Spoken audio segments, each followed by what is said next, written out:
नमस्ते प्यारे साथियों, कैसे हो? सुप्रभात, गुड मॉर्निंग। तैयारी चल रही है ना? अच्छा, कोरोना से लड़ रहे हो? कोरोना से बिल्कुल सही बात है। अपन को बीमारी से लड़ना है, बीमार से नहीं लड़ना है।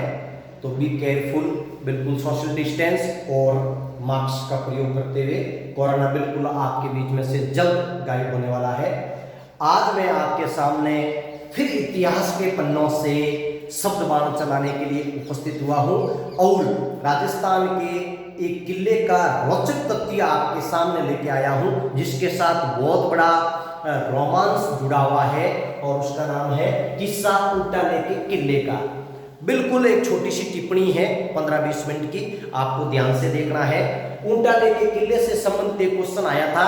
क्वेश्चन पूछा था अप्रत्यक्ष रूप से, हरावल की समस्या क्या है? सेकंड ग्रेड के अंदर पूछ लिया, एसआई के अंदर पूछ लिया, आरएस मेंस के अंदर पूछ लिया।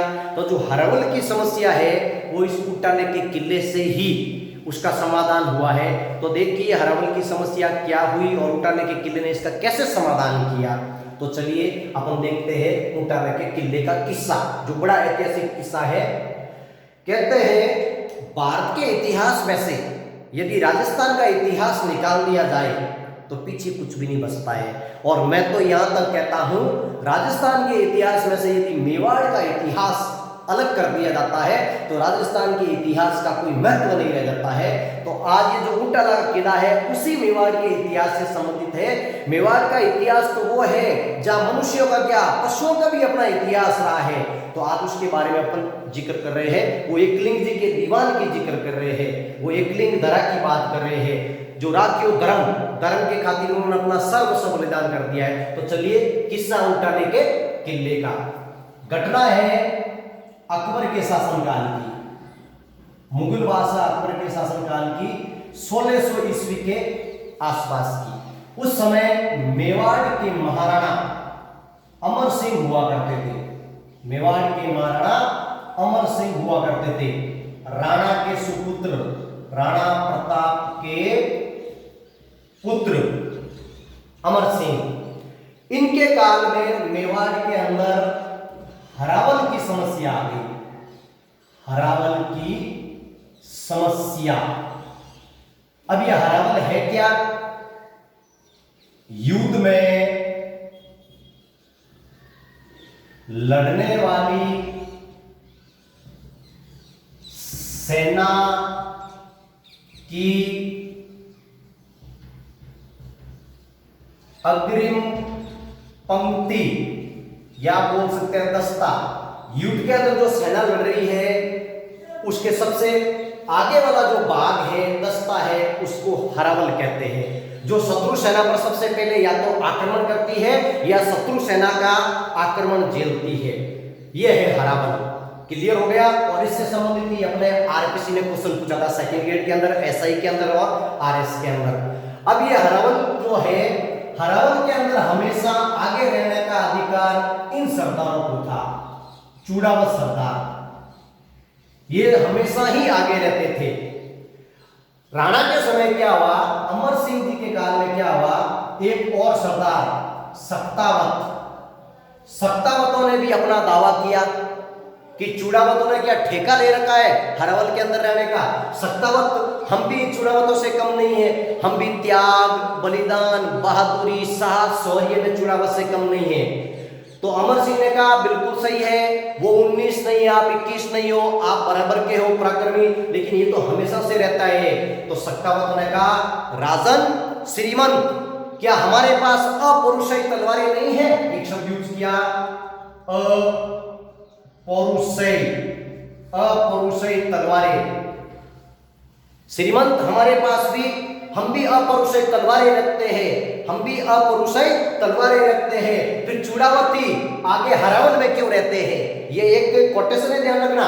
सत्तावतों ने मेवाड़ महाराणा अमर सिंह को कहा कि हम भी अपौरुषेय तलवारें रखते हैं, फिर चूड़ावती हमेशा हरावल में आगे क्यों रहते हैं, हमें भी अधिकार दिया जाए।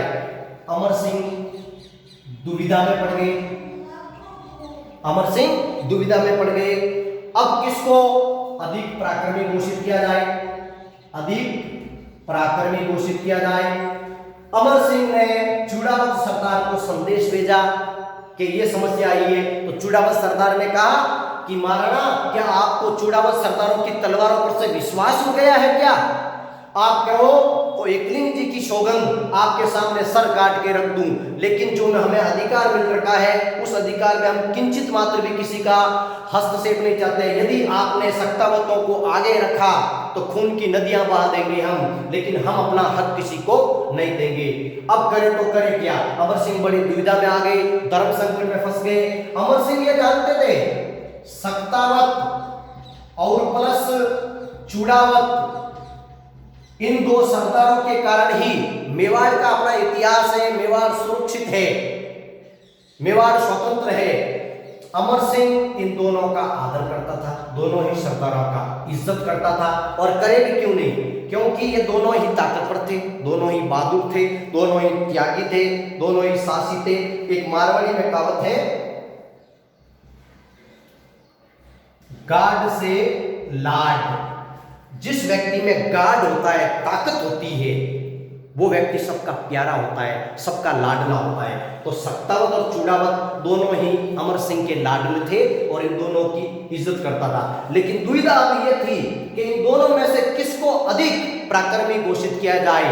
इसका निर्णय लेने के लिए, ध्यान रखना, इसका निर्णय लेने के लिए एक कसौटी तय की गई, एक कसौटी तय की गई।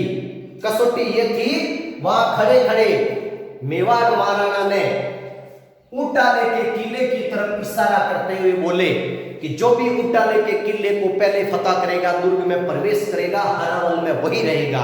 ऊंटाले के किले की ओर इशारा करते हुए इनको अपनी कसौटी बता दी। दोनों ही सरदारों को ये चुनौती पसंद आई, बड़ी गजब चुनौती थी। तो दोनों ही इन रणबांकुरों ने इस चुनौती को पसंद किया और आके सेना की सामने, आके अपनी सेना के सामने बोले, हो जाओ तैयार साथियों, हो जाओ तैयार साथियों, मेवाड़ दरा मांग रही बलिदान।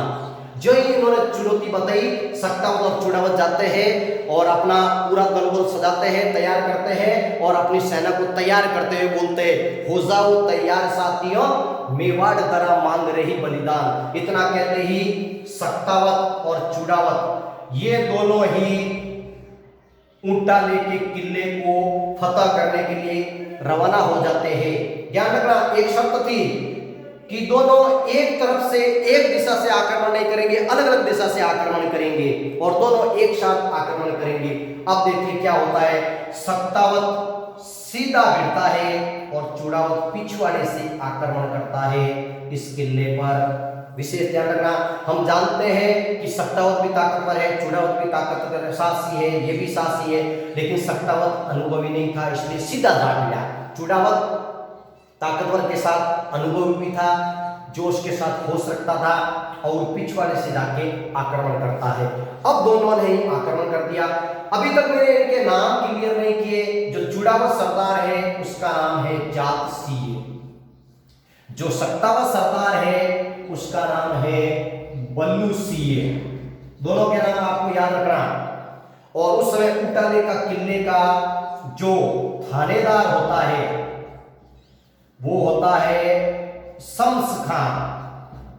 इस पर मुगलों का अधिकार था, तो मुगलों का ये जो थानेदार था शम्स खान, इसके अधीन था। तो बल्लू सिंह और जात सिंह दोनों ही दुर्ग पे आक्रमण करते हैं। बल्लू सिंह सीधा जा गिरता है और दरवाजे को तोड़ने का प्रयास करता है। हाथी से तुड़वाता है, लेकिन हाथी चिंगार कर बार बार पीछे आता है, क्योंकि इस दुर्ग के किले के द्वार पर नुकीली किले लगी हुई थी, इसलिए हाथी चिंगार कर बार बार पीछे आ रहा है। बल्लू सिंह कहता है कि आज मैं अपने रक्त के बलिदान से इस मेवाड़ की दरा का श्रृंगार करूंगा और मुझे आज मौका मिला है। और कहता है कि इस मृत्यु दुल्हन से पानी ग्रहण मैं करूंगा। क्या बोलता है शब्द? पानी ग्रहण, मतलब विवाह मैं करूंगा। जबकि हम जानते हैं मृत्यु दुल्हन दुल्हे दो, मृत्यु दुल्हन एक है, दुल्हे दो, एक तो सत्तावत एक चूड़ावत, और दोनों ही इस मृत्यु रूपी दुल्हन से विवाह करना चाहते हैं। अब देखिए आगे क्या होता है। इस मृत्यु दुल्हन का वर्णन कौन करता है? तो बलू सिंह सीधा जा गिरता है, हाथी से तुड़वाने का प्रयास करता है, हाथी बार बार चिंगाड़ कर पीछे जाता है क्योंकि नुकीले कीले लगी हुई थी।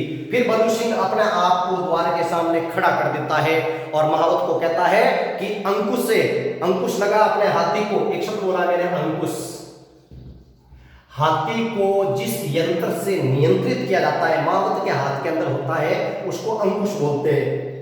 महावत अंकुश लगाता है, हाथी आगे बढ़ता है, बलू सिंह सामने खड़ा है, हाथी जोर से अपने सिर की चोट मारता है बलू सिंह पर, मतलब हूल देता है।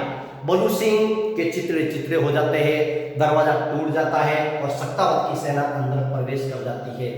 इधर पिछवाड़े से देखिए, इस चूड़ावत सरदार को ऐसा लगा कहीं बलू सिंह या सक्तावत मेरे से किले में पहले प्रवेश न कर जाए और हरावल में रहने का अधिकार हमसे छीन न जाए। तो ये क्या करते हैं, सीढ़ियां लगाकर ऊपर चढ़ते हैं और जैसे दीवार पे चढ़े इसको गोली लग गई और नीचे गिर गया। अंदर पहुंचने में कहीं देरी नहीं हो जाए, इसलिए अपने अंदर पहुंचने में कहीं देरी न हो जाए और बलू सिंह मेरे से पहले में चला जाए, ये सोचकर अपने सैनिकों को आदेश देता है कि मेरा सर काट कर इस ऊंटाले के किले के परकोटे में फेंक दिया जाए। जब सैनिकों ने मना कर दिया तो चूड़ावत अपने हाथों से अपना सिर काटता है और सैनिक फिर उस सिर को किले के परकोटे में फेंक देता है। जब सक्तावतों की सेना अंदर प्रवेश करती है तो चूड़ावत का सिर आगे मिलता है। अब करे तो करे क्या, काल स्वयं अचंभित रह गया, काल स्वयं अचंभित रह गया, सोच में पड़ गया। काल बोल उठा, मैं किसको लिखूं महान, मैं किसको लिखूं महान, मैं किसको लिखूं महान। है नमन उनको, है नमन उनको जो गिर पड़े दरा पर और आसमानी हो गए, मेवाड़ की दरा धन्य हो गई, पवित्र हो गई। ऐसे करके चूड़ावत और सक्तावत इन दोनों ने अपना बलिदान दिया और ऊंटाले के किले पर फतह की। जब यह समाचार अमर सिंह के पास पहुंचा कि किसको विजय घोषित किया जाए, तब अमर सिंह तनिक सोचता है और बोलता है कि विवाद यह नहीं है कि हरावल में किसको रखा जाए, बात यह है कि सक्तावत और चूड़ावत ने मेवाड़ की दरा की खातिर अपना सर्वस्व न्यौछावर कर दिया। और यह अमर सिंह क्या करता है, हरावल को हमेशा के लिए, इस हरावल को हमेशा के लिए दो भागों में बांट देता है। एक भाग में आगे सक्तावत रहेंगे और दूसरे भाग के अंदर चूड़ावत जो परंपरा से रहते आए हैं। ऐसे करके हरावल की समस्या का समाधान किया गया। अब आप बोलोगे कि ये ऊंटाला का किला जो इस पूरे युद्ध का साक्षी था, स्वयं ऊंटाला का किला ये सब नजारा देख रहा था, बाकी कोई साक्षी नहीं था। आज ऊंटाले के किले को हम वल्लभ, ध्यान रखना, वल्लभ नगर कहते हैं, जो उदयपुर के अंदर आया हुआ है। वल्लभ नगर का नाम आते ही आपने पशुओं के बारे में पढ़ा होगा, राजस्थान का पशुधन, उसके अंदर वल्लभ नगर का जिक्र आता है। वल्लभ नगर के अंदर वर्तमान में भैंस प्रजनन केंद्र संचालित है। कौन सी भैंस है, मूरा नस्ल की भैंस। यहाँ वल्लभ नगर आज इसको बोलते हैं, जो उदयपुर से 38 किलोमीटर अपने उत्तर की तरफ जाता है तो वल्लभ नगर आता है, जो एक ऐतिहासिक किला है। तो ऐसा रोमांस और किसी दुर्ग के साथ नहीं जुड़ा हुआ है। कहते हैं राजस्थान की धरा, राजस्थान की धरा अपनी शौर्य की गाथा कहा करती है, राजस्थान की धरा अपनी शौर्य की गाथा कहा करती है। पानी नहीं पर खून की नदियां बहा करती है।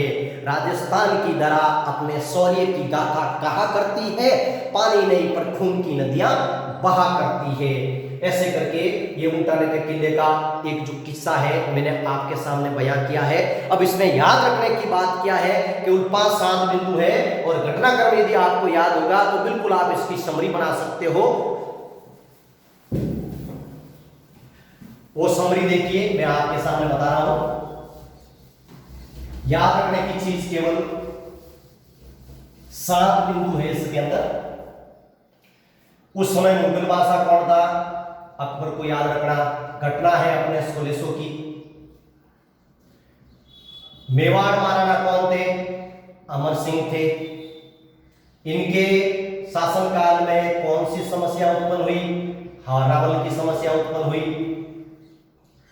दो सक्तावत, दो सरदार, एक सक्तावत एक चूड़ावत, दो सरदार थे। सक्तावत का नाम जो सरदार है उसका नाम है बल्लू सिंह और जो चूड़ावत सरदार है उसका नाम है जात सिंह। ये जो चुड़ावत सरदार है, जब भी मेवाड़ के महाराणा का राज तिलक होता था तो चुड़ावत सरदार ही करते थे, उनको ये अधिकार प्राप्त था। और सत्तावत महाराणा प्रताप का भाई शक्ति सिंह, ये उनके वंशज है, उनके अपने परिवार से संबंधित है सत्तावत। चुड़ावत ने एक शब्द और बोला था, उस तलवार की कोई कहानी नहीं जिसने कभी रक्त का सेवन नहीं किया हो। उस तलवार की क्या कहानी जिसने कभी रक्त का सेवन नहीं किया हो, उसकी कोई कहानी नहीं। तो ये लिख दिए। फिर आप लिख दीजिए ऊंटाला किला, ऊंटाला किला। अब इसका जो थानेदार है उसका नाम लिख दीजिए शम्स खान। हो गया। इसके बाद इसको विजिट किया, ऐसे करके ये आपको समरी बनानी है। आज ऊंटाले के किले का नाम क्या है? वल्लभनगर। ये चीजें आपको याद रखनी है, एक तो वल्लभनगर और एक हरावल। तो इससे संबंधित एक क्वेश्चन पूछा जाता है। मेरा वीडियो आपको पसंद आया होगा, इसको आप लाइक करें, शेयर करें, सब्सक्राइब करें और कमेंट कराना भूलें, क्योंकि आपके जो सुझाव होते हैं वो हमें ऊर्जा देते हैं और मोटिवेट होते हैं, ताकि हम आगे वाले वीडियो में और निखार ला सके। आप बिल्कुल उसमें नेगेटिव टिप्पणी भी डाल सकते हैं, यदि आपको पसंद नहीं आए, हम इसको अदर वे नहीं लेंगे, आप डालिए। इसलिए ये ऊंटाला का किला इतिहास पर में प्रसिद्ध हो गया। या तो भगत सिंह के साथ, स्वतंत्रता आंदोलन के दौरान भगत सिंह के साथ जो रोमांस जुड़ा है, और इतिहास के अंदर ऊंटाले के किले के साथ रोमांस जुड़ा हुआ है। बाकी अन्य व्यक्तियों के साथ या अन्य किलों के साथ रोमांस नहीं जुड़ा हुआ है। तो इस वीडियो को आप आराम से देखिए, बिल्कुल आपकी समझ आ जाएगा। मैंने कहानी के मार्फत और ऐसे श्लोक के मार्फत इसको बताने का प्रयास किया है। तो आशा है कि आप मेरे वीडियो को देखोगे और आप बिल्कुल कमेंट भी करोगे। जय हिंद।